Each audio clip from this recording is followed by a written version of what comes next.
હવે વાર્તાજીમાં પ્રવેશ કરીએ. 84 એમના વાર્તાજીની અંદર આપણે પ્રસંગ લઈ રહ્યા છીએ. ગઈકાલે આપણે પ્રસંગ લીધેલો ચોથો, બરાબર. આજે હવે વાર્તા પ્રસંગ પાંચમો વાર્તા પ્રસંગ છે. और एक समय श्री आचार्य जी सो कृष्णदास ने प्रश्न पूछो, जो महाराज श्री ठाकुर जी को प्रिय वस्तु कहाँ है? ताको प्रति उत्तर श्री आचार्य जी कहत है, जो ठाकुर जी तो उत्तम ते उत्तम वस्तु के भोक्ता है, परंतु गोरस अति प्रिय है. प्रभु ने गोरस अति प्रिय है. હવે ગોરસના અનેક ભાવ બતાયા કે ગોરસ શબ્દે વાણી કઈ હતી. જો ગોરસ એટલે કોઈ કે ગોરસ એટલે માખણ ઘણા કે છે, તો એ તો છે જ, પણ અહીંયા ગોરસ એટલે વાણી. ગોરસ એટલે ઇન્દ્રિયોનો રસ, એટલે ગોરસ એટલે વાણી.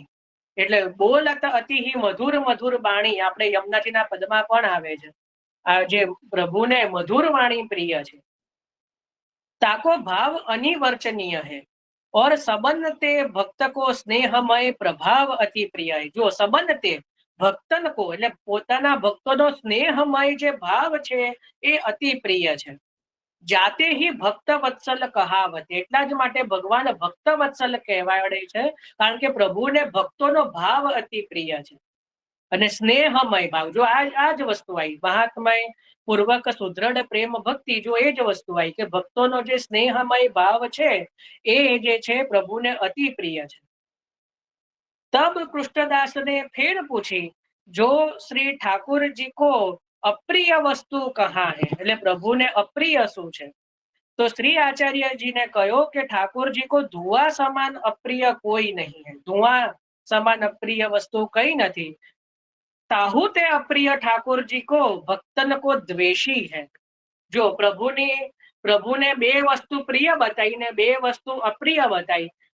प्रिय वस्तु कई बताई के गोरस एटले जे वाणी रूप जे छे ए प्रभुनी प्रिय बताई, अने भक्तोनो भाव प्रिय बतायो.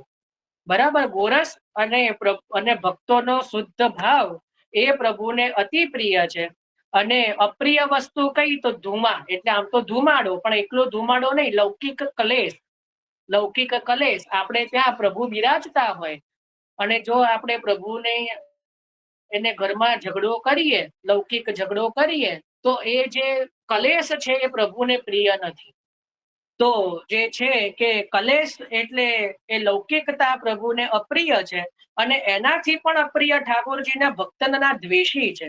જે ભક્તનો દ્વેષ કરે એને એ પણ ભગવાનને અપ્રિય છે. આપણે ત્યાં નૃસિંહ જયંતીના પદોમાં પણ આ વસ્તુ આવે છે કે જે મેરે ભક્તન કો દુભવે તાકો ફારું નખ નહિયો. એટલે એને હું જે છે એના નખથી એને મારું છું. તો જે મારા ભક્તનો દ્વેષ કરે એ મને જરાય સહન થતું નથી. અને જે મને એક પદમાં તો સુરદાસજી એવું કહી રહ્યા છે કે ભગવાન એવું કહે છે કે કદાચ મારી સેવા કરતા કરતા જે ભક્તનો દ્વેષ કરે એ રીતે છે કે જે મારા ચરણારવિંદને તો ભજે છે અને મારા કંઠનું છેદન કરે છે. એવો પ્રકાર થયો. વિચારો કે આપણે કોઈનું ગળું દબાઈએ અને પછી એના પગે લાગીએ તો કોઈ મતલબ ખરો? તો એ જ રીતે પ્રભુ કહે છે કે મારી ભક્તિ કરનાર, મારી સેવા કરનાર જો મારા ભક્તોની નિંદા કરે, મારા ભક્તો સાથે દ્વેષ રાખે, તો પણ મને એ અપ્રિય છે. કારણ કે જે રીતે મારા ચરણારવિંદની તો સેવા કરે પણ પછી મારું એ કંઠ દબાવે છે. કારણ કે આપણે જોયું હતું ને કૌસ્તુભ જયારે 12 વિશેષણો જોયા હતા એમાં કે પ્રભુને પોતાના ભક્તો હૃદય સમા પ્રિય છે.